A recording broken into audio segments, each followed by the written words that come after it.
Hello, everyone, and welcome to episode 2 of our virtual happy hour series.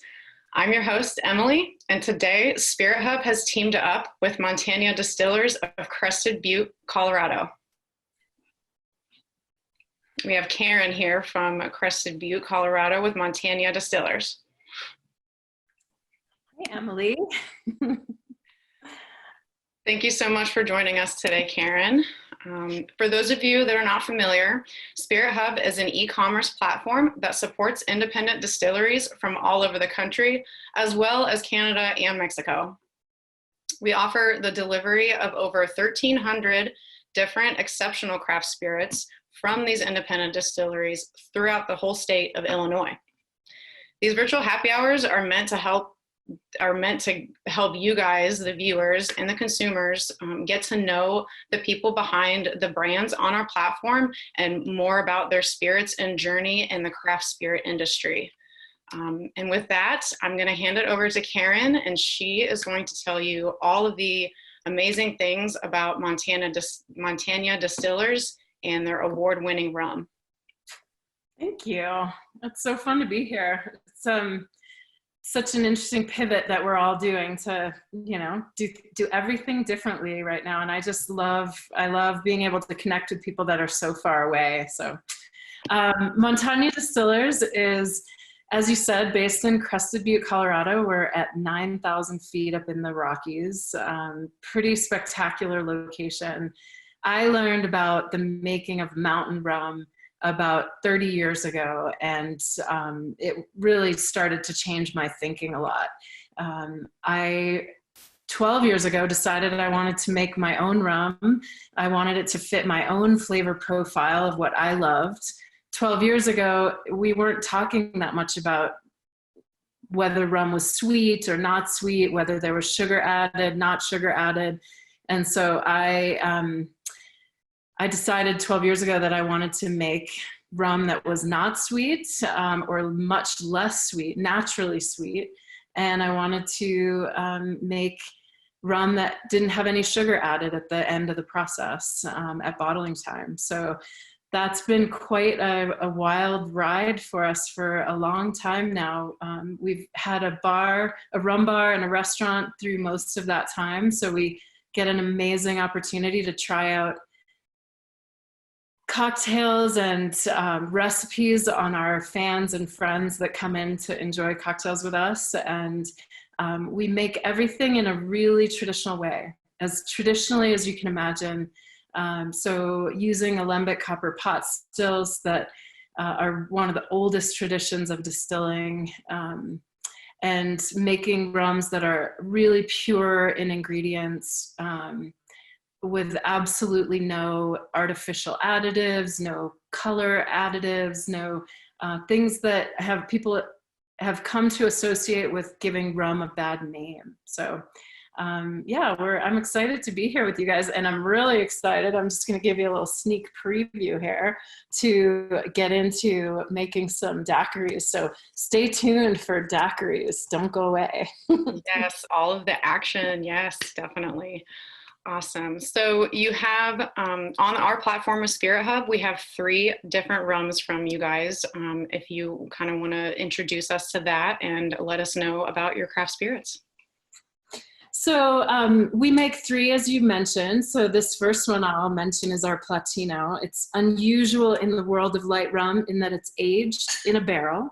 So much of the white rum world is unaged. This one is aged in a barrel and then filtered with coconut husk carbon to take the color of the barrel out, but leave the flavors and the smoothness of a dark rum, the things that we associate with dark rum, but then to allow you to use it in a mojito or a daiquiri or some of the light rum cocktails and have all the exceptional flavor profile in that cocktail that you sometimes lose with white rum. We also make Montanya Oro, which is an aged dark rum. This one is aged about, these days it's between 18 months and 2 years, but we guarantee that every bottle will be at least aged a year in American white oak. We partner with an amazing Colorado distillery called Law's Whiskey House, and we age in all of their barrels. So it comes out of an alembic copper pot still, having been cooked over an open flame, having been fermented with Louisiana sugarcane, grown by family farmers that we're really close to and that we have familial relationships with. They come visit us, we go visit them. So it's American grown sugarcane.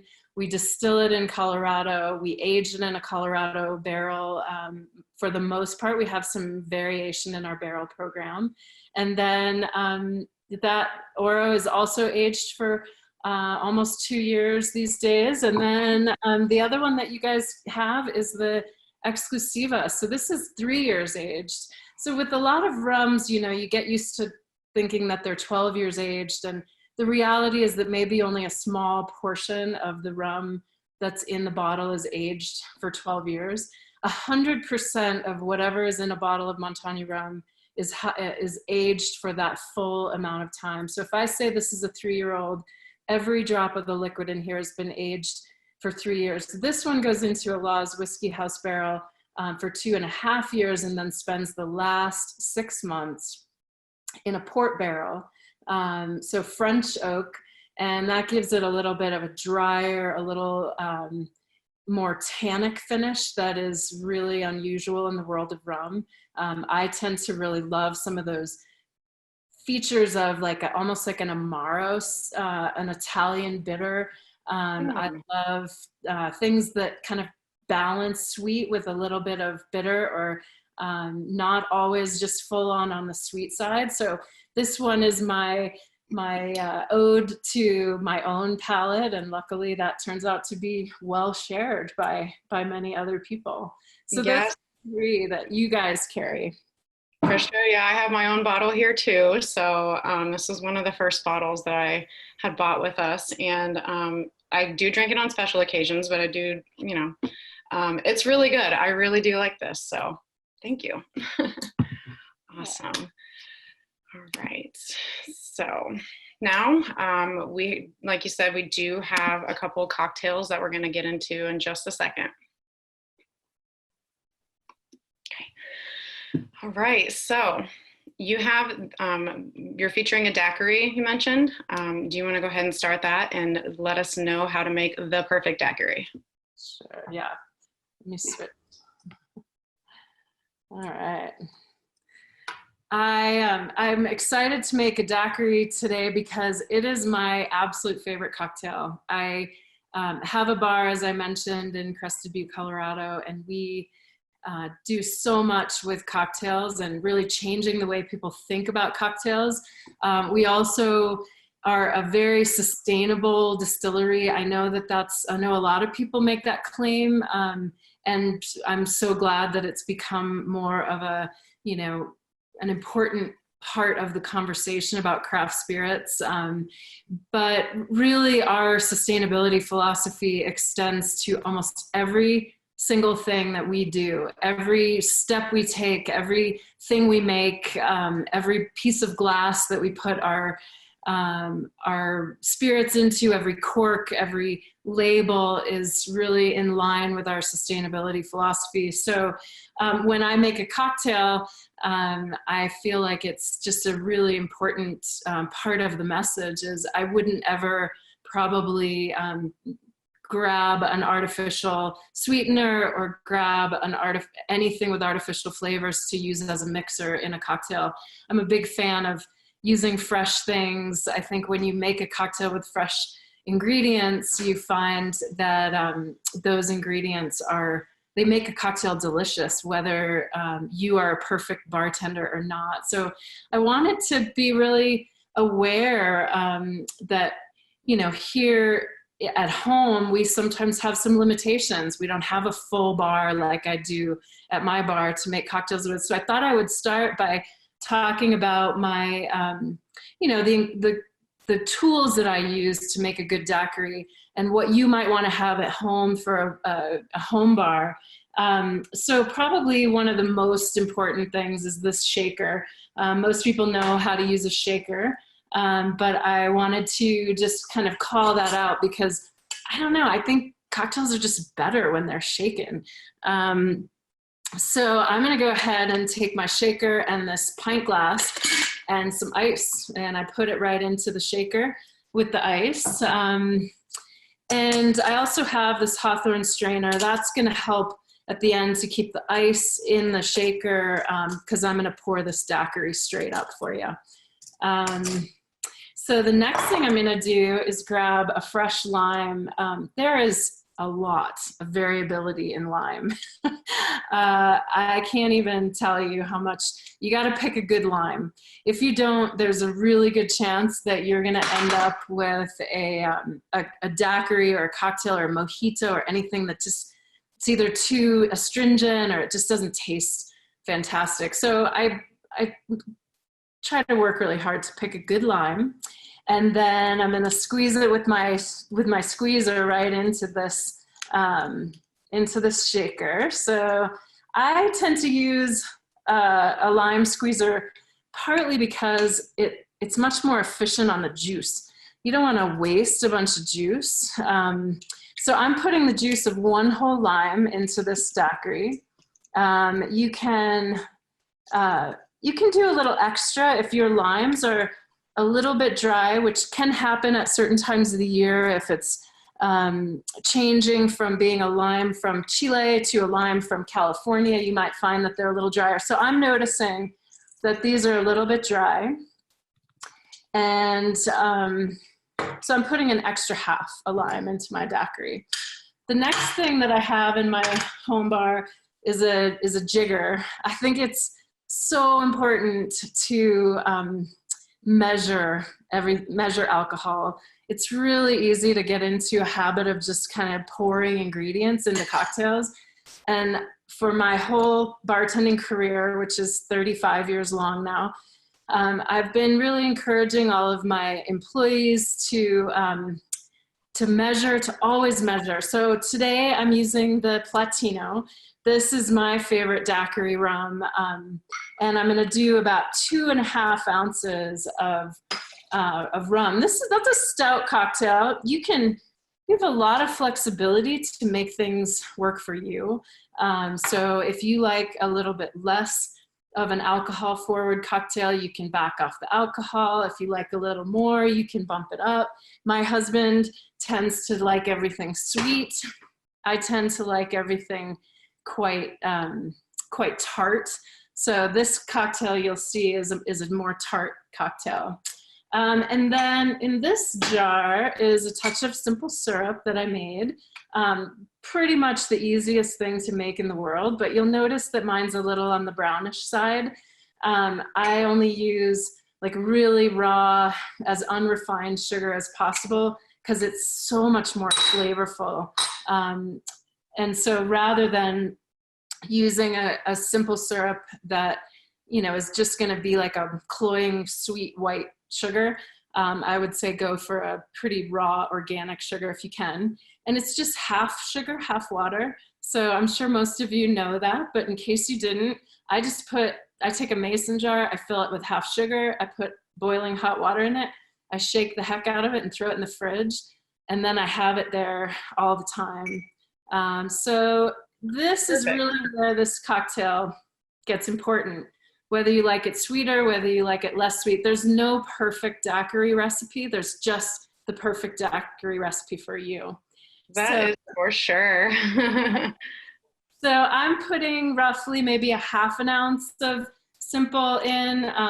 Some people put more, some people put less. Whatever works best for you.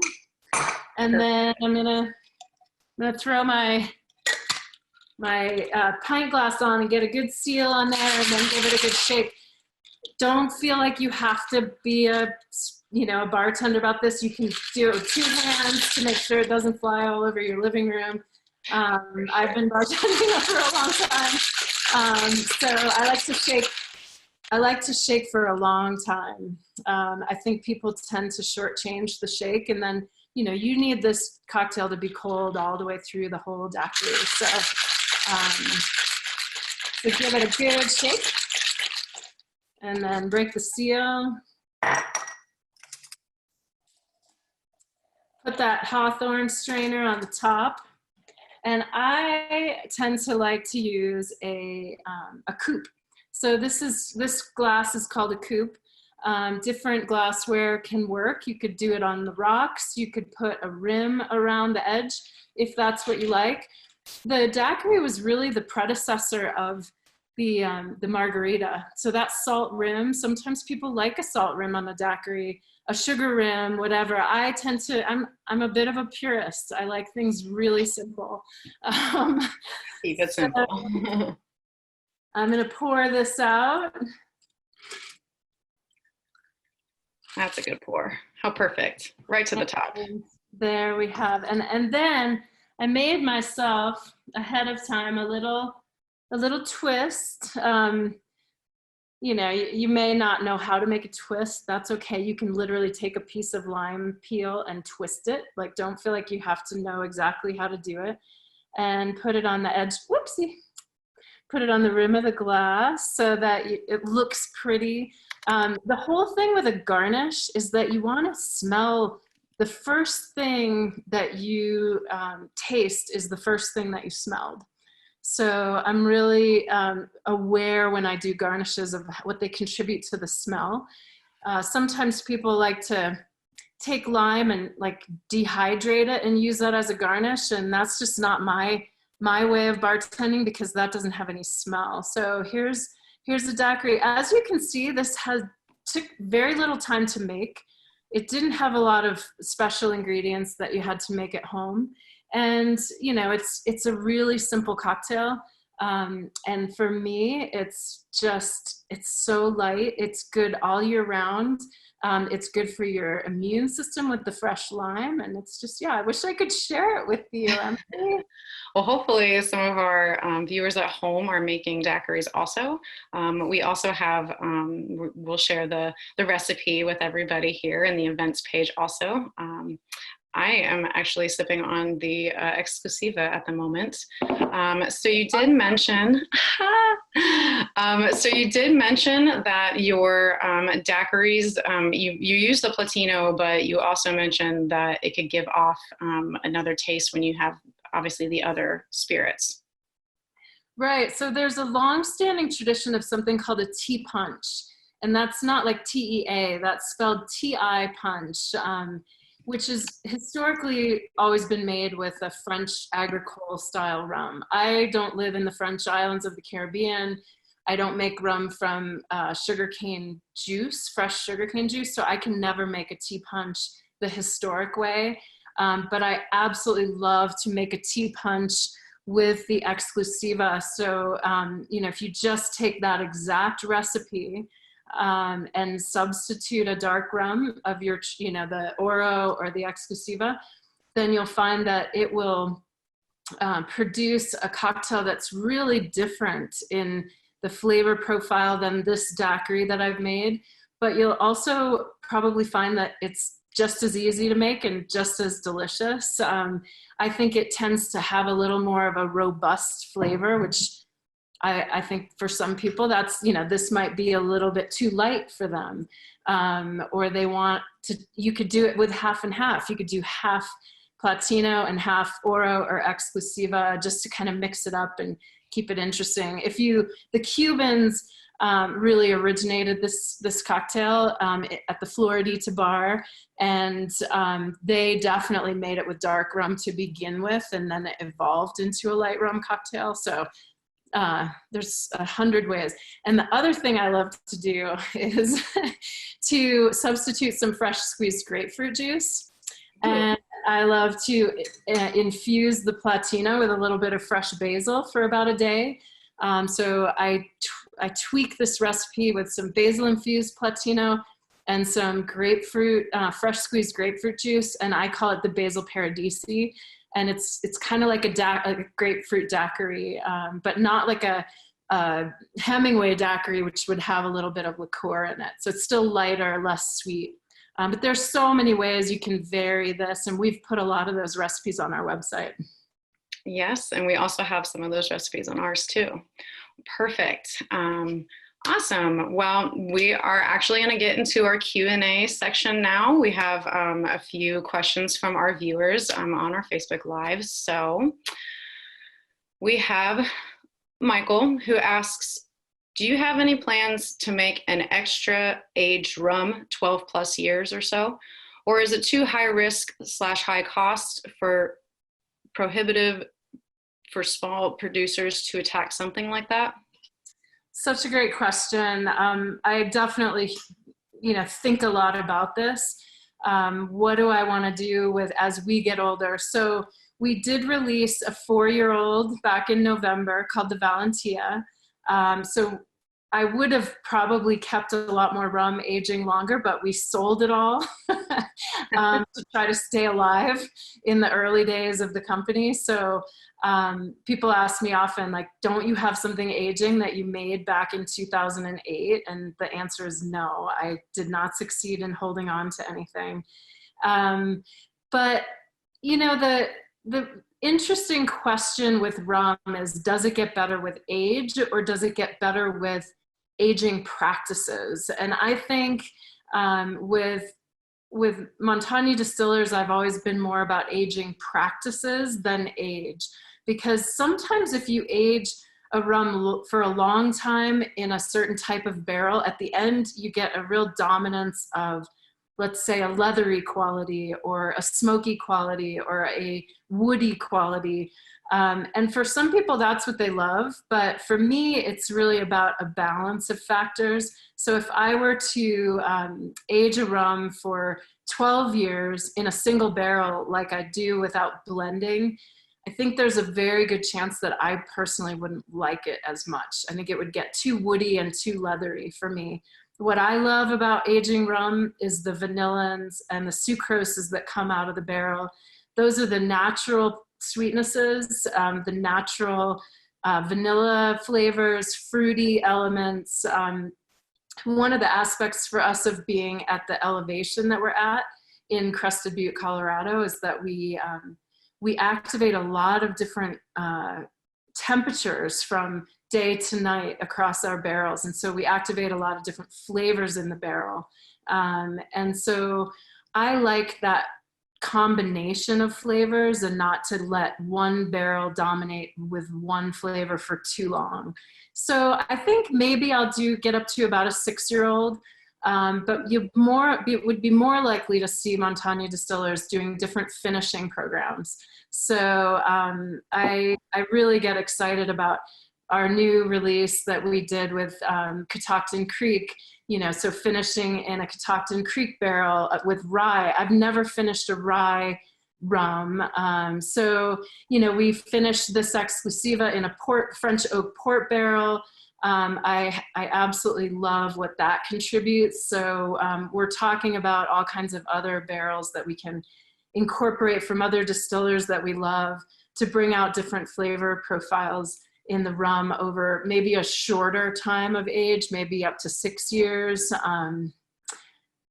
But who knows, I never say never, because there have been so many things that I would have said never to 5 years ago, and now I'm doing it, so.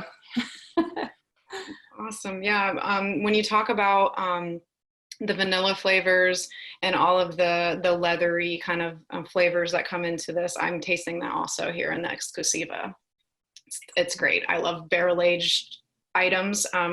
Honestly, I didn't know that there was really such a thing as barrel-aged rum when I first got on here with Spirit Hub.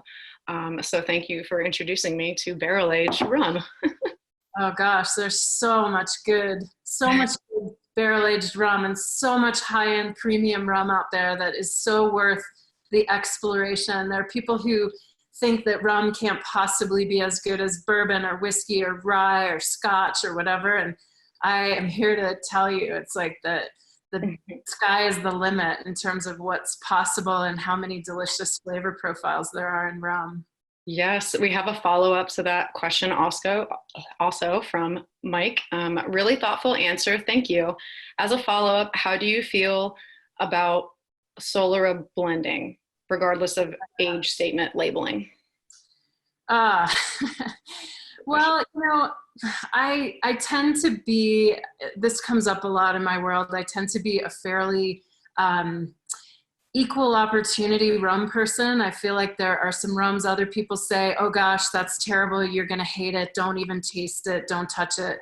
And then there are rums that, you know, I think are fantastic and other people don't necessarily. So Solera method is a very specific way of aging that really cannot be associated with an age statement, but often is. And so I personally probably will never Solera age, but I also will never blend. I'm thinking, here I am, don't, you know, never say never. You'll see me come out with a blend in a year.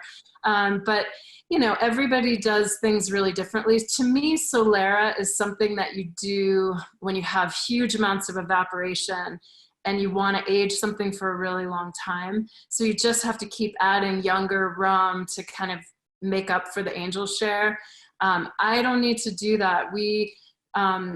Yes, of course we have angel share, but over a 4-year aging program, we're not likely to have to replace too much of that angel share with younger rum. So, and I like things that I can be transparent about. I like to be able to say, this is what this is what's in it, and this is how long it was aged. And with Solera, I don't think I would ever really be able to do that. So I think I'd end up in conflict with my own philosophy in life. Well, that's great. Yeah, really good insight. I hadn't really had any idea what that is. Let's see here. Another question we have. Brittany asks, what do you look for in the perfect lime? You know, that is like the best question for me because my staff will tell you I'm like a psycho about stuff. And that, you know, we got some ginger in the other day. We make our most popular cocktail is made with ginger, and that ginger was not right. And I traced it back and I was like, this is not coming from Hawaii. We need our ginger to be from Hawaii and not from Peru. And, you know, so I'm really picky about the quality of ingredients. To me, the perfect lime is one that when you hold it in your hand, you could squeeze it. Like it doesn't feel dry on the skin. And you could tell by squeezing it that it has juice in it. Because it's amazing. I'm going to do a little demonstration here. Like this is kind of a shitty old lime. And it's really hard on the outside and you can't squish it and you wouldn't be able to smell anything through it. So that lime is really not a good idea. And then if you cut it open, you want it to be like bright green and beautiful and not brownish and desiccated on the inside. So, and then of course, when you put it in your lime squeezer, you want juice to come out because you can have a perfectly beautiful looking lime. I actually had one earlier. Looks pretty good. I'll show you, but it has almost no juice in it. So you want it to come out with juice. So sometimes you squeeze the juice into a separate container and taste it and see if it's, you know, does it taste good? Is it fresh? Did you get enough? So yeah, limes are important. Thank you for asking that question. For sure. You got to pick the best produce. Jeanette is asking, what is the recipe to infuse rum with basil? It's on my website, but I will tell you, because it's actually, again, an important, you know, you can infuse rum with basil and taste it and be like, oh, that tastes like I just took a bite out of my, you know, the dirt in my garden. So it is kind of a fine art. But you want to make sure that you don't infuse it for too long. So we say 4 days or less, no longer. If you leave it for too long, you're going to get that like dirty kind of quality to it. And then it really doesn't matter how much you put in, but you want to make sure that the basil itself is really high quality. So if you put basil that's slightly wilted, then you're going to get a wilted flavor out of the basil infusion. So I typically do it with a whole bottle, decant it into a mason jar, put, you know, maybe 12 to 14 good sized leaves of basil in it, close it up, leave it for 3 to 4 days. You can leave it for a day, and that will have less of a basil element, or you can put it in for, 3.5 days or 4 days, and it'll be a little more basil flavored. But it just, oh my gosh, it's so good. Light rum with the basil infusion and some fresh grapefruit, fresh lime.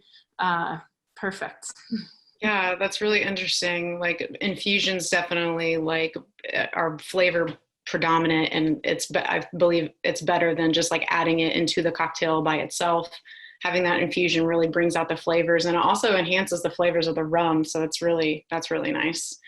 People also always ask me why I don't make flavored rum, and that's what you just described is the exact reason. I think people can make exactly the flavors that they want much more freshly than I could make a flavored rum that would probably taste a little artificial or a little saggy just wouldn't come alive the way it does with fresh produce. Mm-hmm, mm-hmm. Back to that fresh produce. Dan asks, can you specify what Angel's Share is? Oh, yes, thank you. I sometimes forget what I'm even saying. Angel's Share is when you fill a barrel of rum or any spirit and you put it away to age, mostly the water that's in that barrel evaporates off over time. It leaves through the wood of the barrel. And so you go from, say, putting 53 gallons into a barrel to having 50 gallons after 2 years, and anybody would be like, where'd that 3 gallons of liquid go out of that barrel? That we call the Angel's Share. We gave it up to the angels so that they could have some too. And then, we always have to factor in that what we have at the end of the aging process is not going to be the same volume as what we had at the beginning. Nice. Awesome. Let's see here. We have a couple more questions left. Dave asks, my wife loves vanilla rum and Coke. Which rum of yours do you think would best be in a recipe like that? So if she's using vanilla Coke, then for sure any of our rums would do, but the Platino or the Oro is going to be the best fit depending on, people tend toward light or dark spirits. Like I feel like it's rare. I'm one of the rare people who likes both light and dark spirits. But if the Coke itself is what has the vanilla flavor, then it really doesn't matter what rum you use. If I were making that, this is how I would make it. Mm-hmm. I would take a bottle of Platino, and I would put one Madagascar vanilla bean, like a beautiful, oily, dark Madagascar vanilla bean. And it's probably not going to smell good when it comes out of that bag. It may smell like dirty socks. That's normal. Put that vanilla bean into a bottle of Platino, let it sit again. Like that one can sit for a really long time, for as long as you have the bottle, but at least for a day or so. And then use like a Mexican Coke that has no, none of the chemicals or crappy sugars. I would use one that has no high fructose corn syrup in it, that kind of stuff. And add that vanilla rum to it. And that's pretty yummy especially if you're sitting on the beach on an island and you've just, sweated, gone paddleboarding or whatever, that hits the spot. Oh, for sure. Rum on the beach can't be any better than that, All right. So last question. We kind of want to know a little bit about your background and what it's like to be a woman leader in rum and in the craft spirits industry. So I fell in love with rum about 30 years ago. I was on a beach in Goa, India, and I had my first sip of aged rum. Maybe not the best rum in the world, but it was the best rum in the world to me at that moment. And it began my absolute fascination with the spirit. So for the last 30 plus years, I've spent time visiting distilleries, learning about rum, coming to understand rum. And 12 years ago, the rum I wanted to drink just didn't exist. maybe it did, but I hadn't found it yet because it was like too small a distillery on too remote an island or whatever. So that was when I decided I was going to try to make the one that I wanted the most. Again, drier, less sweet, no sugar added, incredibly pure process, no flavorings or, glycerins or propylene glycol or things that I was finding were part of some of the mass market products that I was having access to. So yeah, I mean, 12 years ago, there were no women in this industry. There were, I can name them on two fingers who my collaborators were back then. And it's been just a great joy to work really hard to try to encourage women to think about this as a business that they could get involved with, that they could be prized in, that they have amazing skills to bring to. And that's been one of the great joys of my career, has been helping those women find their way, answer their questions. I do a lot of mentoring. I have four women that I'm mentoring right now who are starting distilleries or starting brands, and just, trying to help them get over the hurdles and kick down deal with their frustrations, kick down the roadblocks that people put up inevitably for them, answer the questions that they get asked. Because you can't go to rum school. You can't really, it's very hard to go to distiller school even. You can, but really what you have to do is train yourself through many, many modes of education. And that's what I've done. I'm just, working my way through the WSET spirits program, which I'm excited about. And, you just it's like frontier training, but I love it. And I love providing a little bit more information back to the system as well, giving it back, paying it forward. That's right. That's right. Well, that's awesome. And what better teacher to learn from, honestly. We've been following your story for quite some time. And like you said, women leading rum, it's very empowering. It's even inspired me and even the ladies in the office, ourselves here at Spirit Hub. And so we just love it. All right. Well, that will wrap up our second episode of Virtual Happy Hour. We just want to thank Karen and Montanya Distillers so very much for joining us today. And we want to thank everyone else here for joining us. Thank you.